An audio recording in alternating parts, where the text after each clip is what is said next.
Hello everyone, you're tuned in to OCG, 3 Digital Media Network 1 Perspective. Final wrap week 3. This week's stories expose the power shift you don't see. The biggest shifts in power usually happens before most people recognize them. Not through one dramatic moment, but through small changes that slowly become normal. This week's headlines may have looked disconnected. An airline collapsed. Changes in voting rights. NBA stars drive. Record ratings. But underneath those stories, a larger pattern is beginning to emerge. In business, Spirit Airlines shutdown reminded us how fragile low-cost systems can become under pressure. Competition intensifies. Margins shrink. Workers absorb the shock. Consumers eventually pay more. And once again, ordinary people are left navigating instability created by systems they don't control.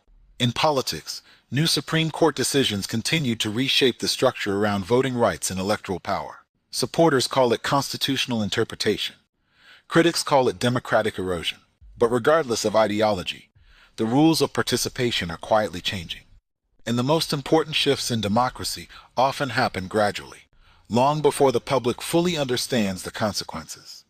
And in sports, the NBA playoffs showed us that modern influence increasingly follows visibility, entertainment, and attention. Stars drive ratings. Ratings drive revenue. Revenue drives power.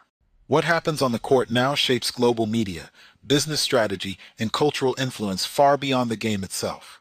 Different stories, different industries, different systems, but the same underlying pattern keeps appearing. Power is becoming more concentrated. Institutions are becoming more fragile, and people are increasingly forced to navigate systems they trust less. And that may be the biggest lesson this week. Invisible shifts eventually become visible consequences. The question is no longer whether America is changing.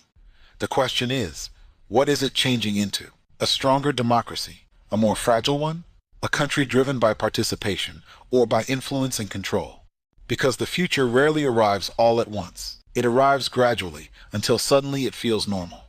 The headlines may look separate, but the patterns underneath are not. Pay attention to the patterns before they become the future. I'm Ricky Brown. Stay informed, stay aware, stay ahead. And remember, the future belongs to those who recognize the patterns early. This is OCG3, 1 Perspective. Real talk, real issues, real impact.